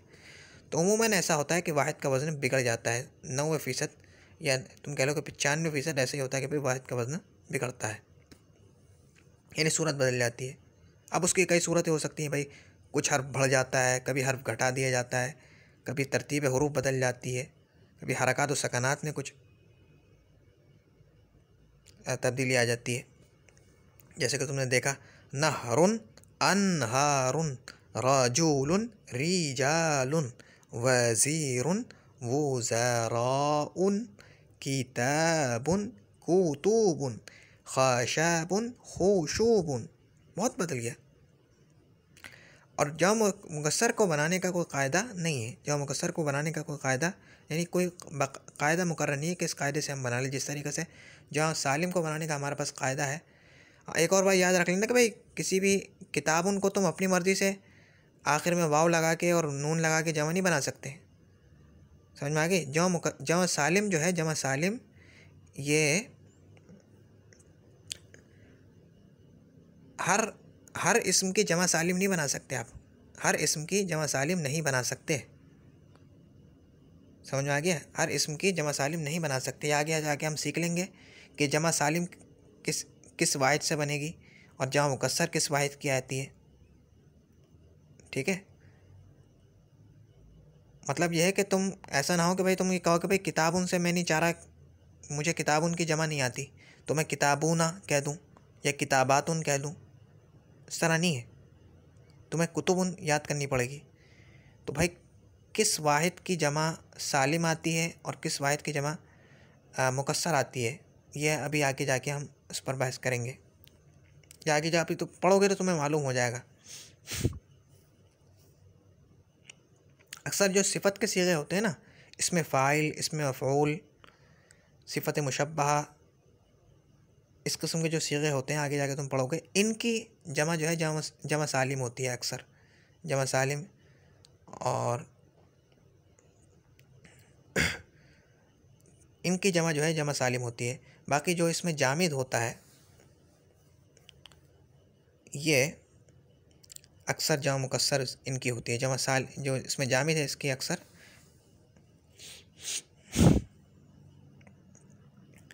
जमा मुकस्सर होती है। खैर, फरमा रहे हैं कि जमा मुकस्सर का मुफस्सल बयान सबक 9 में होगा।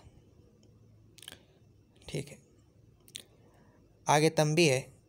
बाद अस्मा मुअन्नस की जमा सालिम मुज़क्कर की तरह भी आती है, यानी बाद अस्मा मुअन्नस की जमा सालिम मुज़क्कर की तरह भी आती है। यानी ये कहना चाह रहे हैं कि बाद ऐसे मुअन्नस इस्म है अरबी ज़बान में कि जिनकी जमा जो है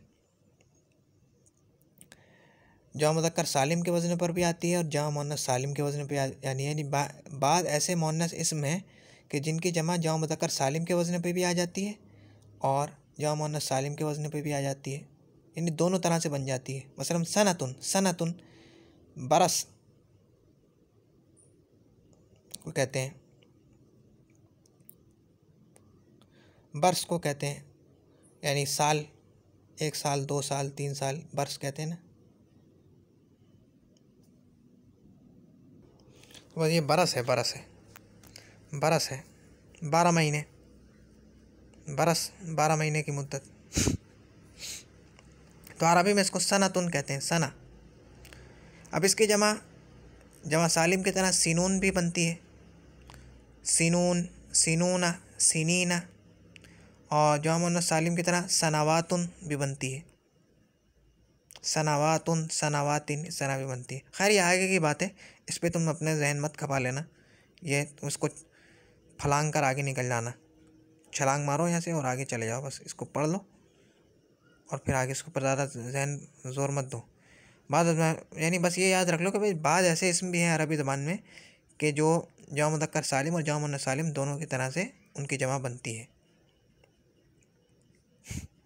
लेकिन उनकी तलाश में अब नहीं निकल जाना।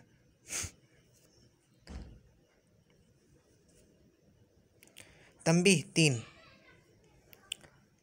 याद रखो तस्निया और जमा मुज़क्कर सालिम के आखिर में जो नून होता है वो नून इराबी कहलाता है। याद रखो तस्निया और जमा मुज़क्कर सालिम के आखिर में जो नून होता है वो नून इराबी कहलाता है। मुसन्निफ़ क्या फरमाना चाह रहे हैं ये बता देता हूँ। देखो पहले तो ये समझो कि नून इराबी किसे कहते हैं।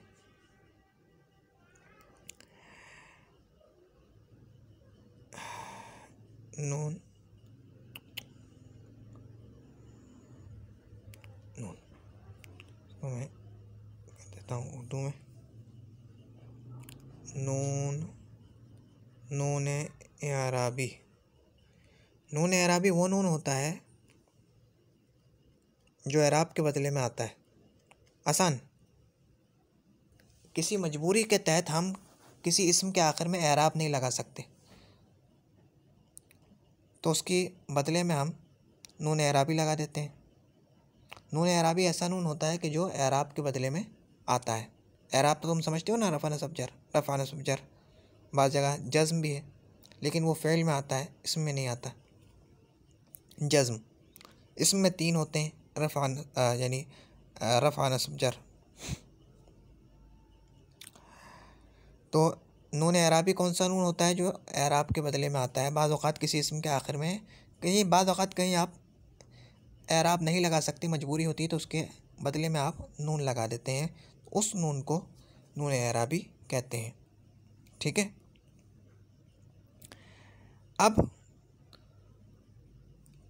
उलमाए अरबियत, अरबी क़वायद के जो उलमा हैं उनमें इस बात में इख्तिलाफ़ है कि आया मुस्लिमानी अच्छा ये तो मुस्लिमा ये तो मुसलमान बन गया। खैर इसको हम मुसलमान पढ़ते हैं, वो मैं अरबी में कर देता हूँ ताकि ज़रा समझ में आ जाए। मुस्लिमानी, मुस्लिमानी ये तस्नीया है भाई, मुस्लिमानी मुस्लिमैनी या मुस्लिमैनी मुस्लिमैनी, ठीक है। और मुस्लिमूना और मुस्लिमीना। इसमें गौर करो, ये जो नून है, ये वाला जो नून है ना इनमें, ये वाला जो नून है इसमें, ये जहाँ पे जो जितना नून है, अब ये नून नून एराबी है या कोई और सा नून है, समझ गए। मुस्लिमानी मुस्लिमी मुस्लिमैनी मुस्लिमूना मुस्लिमीना, यानी तस्निया व जमा मुज़क्कर सालिम के आखिर में जो ये नून आ रहा है, ये नून एराबी है या कोई दूसरा नून है। इस बारे में उलमाए अरबियत के दरमियान इख्तिलाफ़ है। बाज़ कुछ कहते हैं, बाज़ की राय कुछ है और बाज़ की राय कुछ है। मुसन्निफ़ रहमतुल्लाहि अलैह की राय ये है कि ये जो नून है तस्निया व जमा के आखिर में आने वाला, ये नून एराबी है, उनकी राय ये है।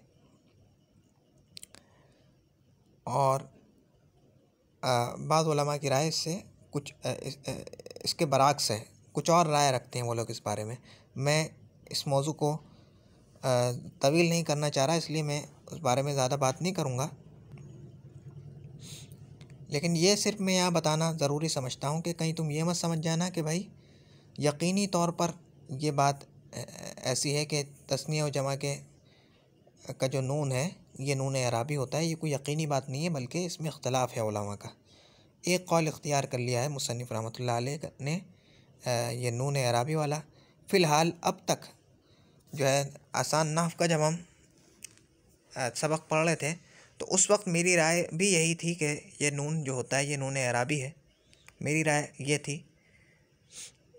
लेकिन अब मेरी राय ये नहीं है, अब मेरी राय ये नहीं है कि ये नून एराबी है, मेरी राय मुख्तलिफ है इससे। अब पहले मेरी राय यही थी। आसान नहव का जो दर्स है वो मैंने उसी मज़हब के तहत किया है, लेकिन जो है अब मेरी राय बदल गई है। खैर जब हम किसी बड़ी किताब को इंशाल्लाह शुरू करेंगे तो ये बहस आ जाएगी अपने मौक़ों पर। ये इजाफ़ी बहस कहलाती है, इसका ताल्लुक़ नहीं है। लेकिन मैंने तुम्हें इससे ख़बरदार करना मुनासिब समझा। क्यों समझा? क्योंकि आगे तुम्हें मालूम हो जाएगा आगे जाके। अभी हो सकता है इसी किताब में मैं तुम्हें बता दूँ कि क्यों मैंने तुम्हें बताया। खैर, चौथे नुक्ते की तरफ आ जाते हैं हम। फरमाते हैं कि बाद अस्मा वाहिद की सूरत में होते हैं, लेकिन वो एक जमात पर बोले जाते हैं। उनके वाहिद के लिए कोई लफ्ज़ नहीं होता, उनके वाहिद के लिए भी कोई लफ्ज़ नहीं होता, इसलिए कि दर हकीकत जमा नहीं है। ऐसे इसम को इसमें जमा कहते हैं। गोया के जमा वो होता है कि जिसके लिए वाहिद का सीगा हो। जमा की पहचान क्या है? जमा वो होगा कि जिसके लिए वाहिद का सीगा होगा। ऐसा लफ्ज़ कि जो माना दे रहा है जमा वाला, लेकिन उसके लिए जमा का कोई सीगा नहीं है, वो इसमें जमा कहलाएगा। समझ गए भाई? अरबी ज़बान में बाद ऐसे इसम हैं कि जो माना देते हैं जमा वाला, उनका माना जो है वो जमा वाला है, यानी एक फ़र्द के लिए नहीं बोले जाते, बल्कि वो किसी चीज़ का एक से ज़्यादा होने को बताते हैं, एक पूरी जमात पर बोले जाते हैं।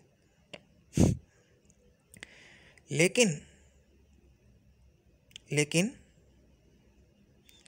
उनके लिए कोई वाहिद का सीगा नहीं है, उनका कोई वाहिद नहीं होता, तो ऐसे इसम को इसमें जमा बोलते हैं, इसमें जमा। समझ गए? जैसे कौमुन, कौम की वाहिद क्या है? नहीं है भाई, लेकिन ये कौम का जो लफ्ज़ है ये एक फ़र्द के लिए तो नहीं बोला जाता, बल्कि पूरी जमात के लिए बोला जाता है। एक से ज़्यादा के लिए बोला जा रहा है, यानी दो से ज़्यादा के लिए बोला जा रहा है। जमात के लिए बोला जा रहा है पूरी। रहतुन ग्रोह, जमात को कहते हैं अरबी में रहतुन, किसी ग्रोह को जमात को बोलते हैं। या ख़ुद जमाअतुन, ये जो लफ्ज़ है ये अगरचे सूरत में देखने में तो ये वाहिद जैसा है, लेकिन इसके माना पे गौर किया जाए तो वो एक पूरी जमात पर बोला जाता है और इसका कोई वाहिद भी नहीं है। सूरत में वाहिद जैसा है लेकिन माना इसका जमा वाला आ रहा है और इसका कोई वाहिद भी नहीं है, तो ऐसे इसम को इसमें जमा कहते हैं। तो बाद अस्मा वाहिद के सूरत में होते हैं लेकिन वो एक जमात पर बोले जाते हैं, उनके लिए वाहिद का और उनके वाहिद के लिए भी कोई लफ्ज़ नहीं होता, इसलिए कि दर हकीकत जमा नहीं है। ऐसे इसम को हकीकत में जमा नहीं होते बल्कि वो वाहिद जैसे ही होते हैं और वो बोले जाते हैं एक जमात पर।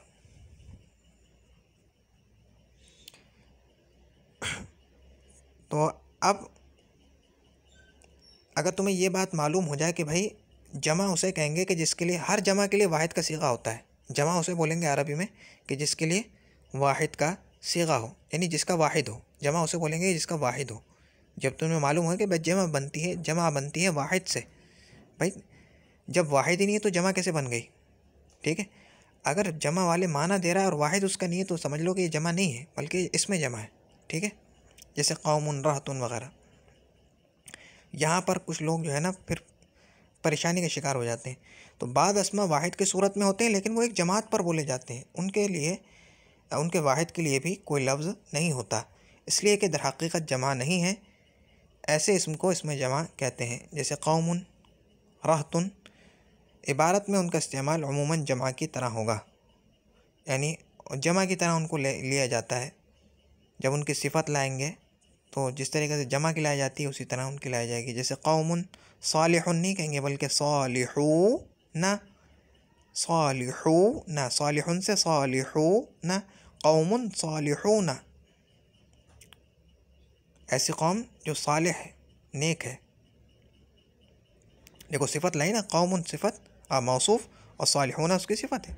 कौमुन सालिहूना, कौमुन भी मरफू है और सालिहूना ये भी मरफू है, हालत रफ़ी में वाव है ना, वाव मा क़ब्ल मज़मूम और नून मफ़तूह, वाव मा क़ब्ल मज़मूम और नून मफ़तूह, सालिहूना। और इनको जो है जमा के हुक्म में लिया जाता है अमूमन, तो इसकी जो सिफत है वो भी जमा लेकर आएंगे। और क्योंकि ये मुज़क्कर है तो देखो सालिहूना ये मुज़क्कर है। पिछला सबक भी थोड़ा बहुत दोहराते रहना चाहिए। पांचवा नुक्ता ये है कि तीसरे और चौथे सबक में तुम पढ़ चुके हो वही बात जो हमने पहले पढ़ ली थी कि भाई एराब में, रफ़ा नसब जर में, मारिफा नकिरा होने में, मुज़क्कर मुअन्नस होने में, वाहिद तस्निया जमा होने में मौसूफ़ और सिफत दोनों एक दूसरे के मुताबिक होंगे। वही बात बता रहे कि भाई तीसरे और चौथे सबक में तुम पढ़ चुके हो कि एराब, तारीफ़ व तंकीर यानी मारिफा नकिरा होने में, तस्कीर व तानीस यानी मुज़क्कर मुअन्नस होने में सिफत अपने मौसूफ़ के मुताबिक होती है। अब ये भी याद रखो कि वहदत तस्निया और जमा में भी सिफत अपने मौसूफ़ के मुवाफ़िक़ होना चाहिए, जैसा कि आने वाली मिसालों से तुम समझ लोगे। आगे मिसालें आएंगी तो समझ लोगे। खैर हमने तो पहले ही समझ लिया है। लेकिन जबकि मौसूफ़ गैर आक़िल की जमा हो, खा मुज़क्कर हो खा मुअन्नस, तो सिफत अमूमन वाहिद मुअन्नस होती है, अगरचे बाज़ औक़ात जमा भी होती है।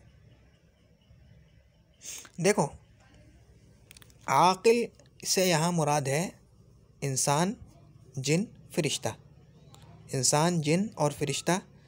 आक़िल से मुराद यहाँ इंसान या जिन या फ़रिश्ता। अगर कोई मखलूक ना ही इंसान है, ना ही जिन है, ना ही फ़रिश्ता है और उसकी जमा लाई गई तो वो जमा गैर आक़िल कहलाएगी। अरबी ज़बान में जमा गैर आक़िल से क्या मुराद होती है कि वो इंसान भी ना हो, जिन भी ना हो और फ़रिश्ता भी ना हो, इनसे हटकर कोई दूसरी मखलूक हो, तो वो जमा गैर आक़िल कहलाती है। तो जमा गैर आक़िल जो है ये वाहिद मुअन्नस के हुक्म में होती है। अमूमन अक्सर व बेशतर जमा गैर आक़िल वाहिद मुअन्नस के हुक्म में होती है, यानी वाहिद मुअन्नस जैसे अहकाम इस पर जारी होते हैं, जो अहकाम वाहिद मुअन्नस पर जारी होते हैं वही अहकाम इस पर जारी होते हैं, यानी इसकी जो सिफत लाई जाएगी वो वाहिद मुअन्नस लाई जाएगी। जैसे अय्याम, यौमुन की जमा है, यौम यानी दिन, रोज़ जैसे बोलते हैं फ़ारसी में। तो यौम जो है ये ना तो इंसान है, न जिन है, न फरिश्ता है, ठीक है ना। इसकी जमा लेकर आएंगे अय्याम, तो ये जमा गैर आकिल है, तो इस पर कौन से अहकाम जारी होंगे? वाहिद मुअन्नस के। तो इसकी सिफत जो लाई जाएगी वो वाहिद मुअन्नस लाई जाएगी। अय्यामुम मादूदतुन, गिने हुए दिन, यानी ऐसे दिन जिन्हें गिन लिया गया है, गिने गए हैं। तो अय्यामुन मादूदून नहीं कहेंगे, अय्यामुन मादूदतुन, मादूदुन मादूदतुन, वाहिद मुअन्नस का सीगा है, मादूदतुन, अय्यामुन मादूदतुन। और बाद औक़ात इसको जमा मुअन्नस के हुक्म में भी ले लेते हैं, बाद औक़ात जमा मुअन्नस के हुक्म में भी इसको ले लेते हैं। जैसे अय्यामुन मादूदातुन, अय्यामुन मादूदातुन, ता को गिरा दिया, अलिफ और ता बढ़ा दिया, गोलता लंबी वाली ता, मादूदातुन। तो अक्सर व बेशतर जो है जमा गैर आकिल को हम वाहिद मुअन्नस के हुक्म में लेते हैं। जैसे किताबुन की जमा आती है कुतुबुन। अब मैं कहना चाह रहा हूँ कि ढेर सारी यानी बहुत सारी अच्छी किताबें, तो कुतुबुन जमीलतुन, कुतुबुन जमीलतुन, जमीलतुन, कुतुबुन जमीलतुन कहूँगा। ये कुतुबुन जमीलातुन ये कम है, बहुत कम बोला जाता है, लेकिन कुतुबुन जमीलतुन ये बहुत ज़्यादा बोला जाता है। मैं इसकी कुछ मिसालें दे देता हूँ, चलो एक ये एक ही मिसाल बता देता हूँ, चलो फिर जो है अपने सबक को ख़त्म करते हैं, वक्त थोड़ा ज़्यादा हो गया है।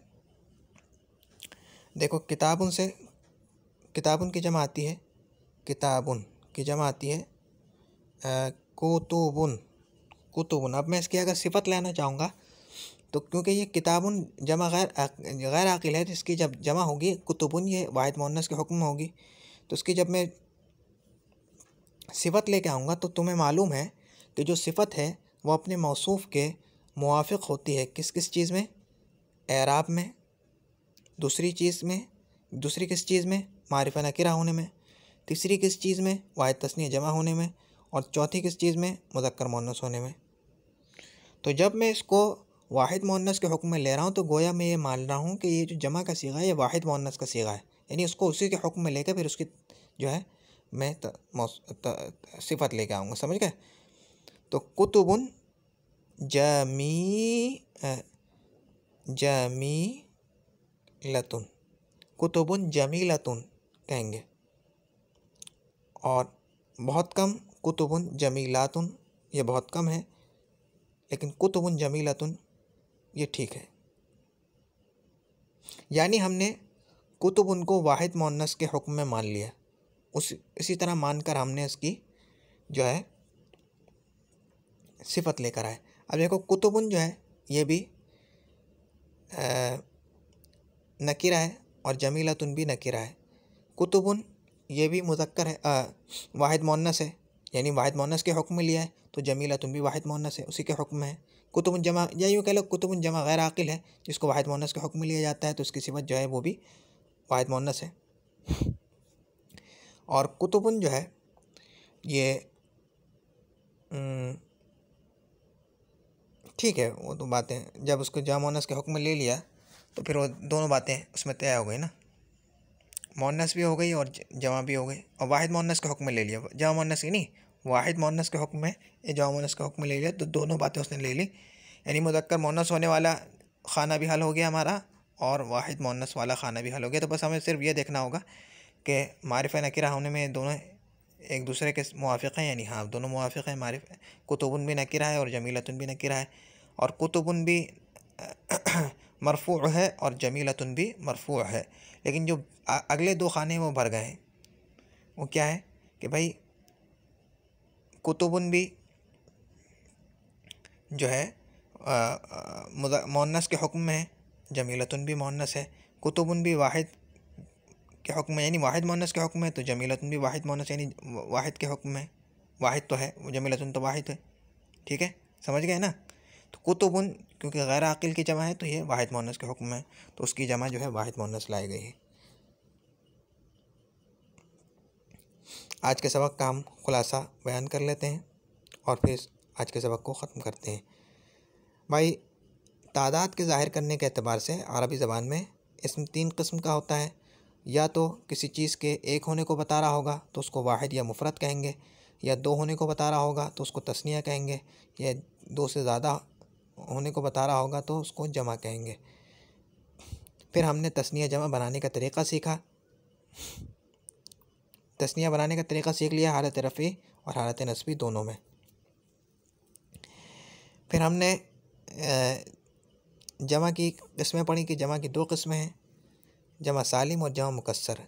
अगर जमा बनाते वक्त वाहिद का वज़न टूट जाए तो वो जमा मुकस्सर है, और अगर वाहिद का वज़न सलामत रहे यानी सालिम रहे यानी सलामत रहे, उसमें कुछ तब्दीली ना आए, और सालिम रहकर यानी सलामत रहकर आखिर में कुछ इजाफ़ा हुआ हो तो वो जमा सालिम है। जमा सालिम की 2 किस्में हैं, जमा मुज़क्कर सालिम और जमा मुअन्नस सालिम। दोनों के बनाने का तरीक़ा हमने सीख लिया। फिर उसके बाद हमने ये पढ़ा कि बाद अस्मा ऐसे होते हैं कि ज़ाहिरी सूरत में तो वाहिद जैसे होते हैं, लेकिन वो एक जमात पर बोले जाते हैं, किसी ख़ास फ़र्द पर नहीं बोले जाते, और उनका कोई वाहिद भी नहीं होता। यानी हैं जमा जैसे लेकिन उनके लिए कोई वाहिद नहीं है। जो जमा होती है उसके लिए कोई वाहिद होता है ना भाई, जमा तो वाहिद से बनती है, लेकिन हैं वो जमा जैसे लेकिन हैं वाहिद जैसे, लेकिन बोले जाएंगे जमा पर, और उनके लिए कोई वाहिद भी नहीं है। तो ऐसे इसमों को इसमें जमा बोलते हैं। क्या बोलते हैं? इसमें जमा बोलते हैं। और उनके साथ जो सलूक किया जाता है वो जमा जैसा ही सलूक किया जाता है, उनके साथ जमा जैसा सलूक किया जाता है।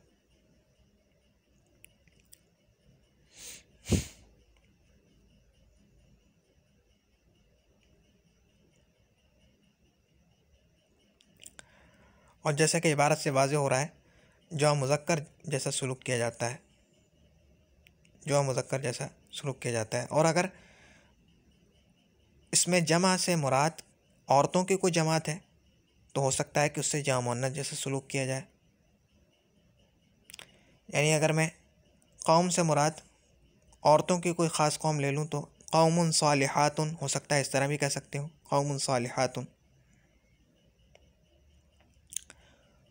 वरना अमूमन जो है कौमुन सालिहून ही कहेंगे। अगर मुज़क्कर मर्द औरत दोनों हैं तो कौमुन सालिहून कहेंगे, और अगर सिर्फ़ औरतें ही औरतें हैं तो कौमुन सालिहात, और अगर सिर्फ मर्द मर्द हैं तब तो कौमुन सालिहून।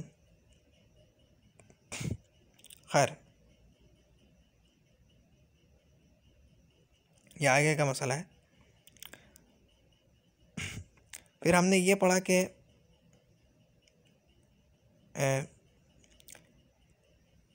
मौसूफ़ अपनी सिफ़त के मुताबिक होता है एराब में, मारिफ़ नकिरा होने में, मुज़क्कर मुअन्नस होने में, और वाहिद तस्निया जमा होने में। ये हमने पहले ही पढ़ लिया था लेकिन अब फिर हमने दोहरा लिया।